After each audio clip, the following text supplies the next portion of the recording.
আমি বিশেষ করে সমস্ত ৭৫ পল্লী ক্লাবের সকলকে, ভবানীপুরের সমস্ত সাধারণ মানুষকে আমি আমার আন্তরিক অভিনন্দন জানাচ্ছি। এবং বিশেষ করে প্রতি বছরই তারা এখন খুব ভালো প্রোগ্রাম করছে।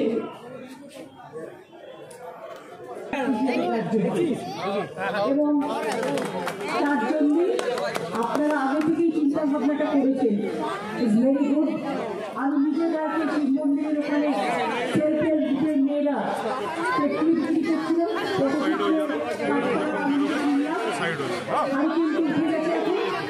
ট্র্যাডিশনালি লক্ষ্মী আমরা ভুলেই গেছি,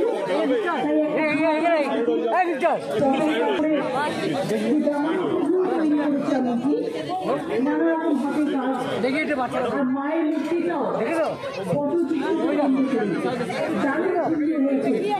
খুব ভালো হয়েছে। আশা করি আপনারা ভালো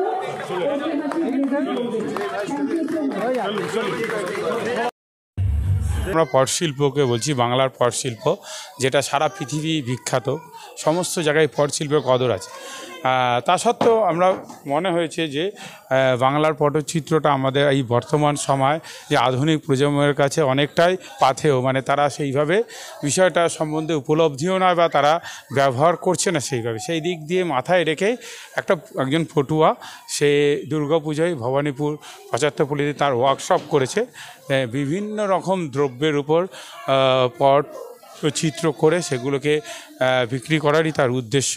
এখানে আরেকটা উদ্দেশ্য রয়েছে যে বিভিন্ন রকম মেটেরিয়াল যেগুলো ফেলে দেওয়া মেটেরিয়াল, তার মধ্যে যে পট করে সেটাকে ইন্টেরিয়ার ডেকোরেশন থেকে শুরু করে বিভিন্ন জামা কাপড় বিভিন্ন ক্ষেত্রে আমরা পটটাকে কাজে লাগাতে পারি। যে পাশ্চাত্য যে সমস্ত সংস্কৃতি আছে বা শিল্প আছে তার সাথে সমান তালে পটটাও এগিয়ে যেতে পারে, তারই প্রয়াস এই মত।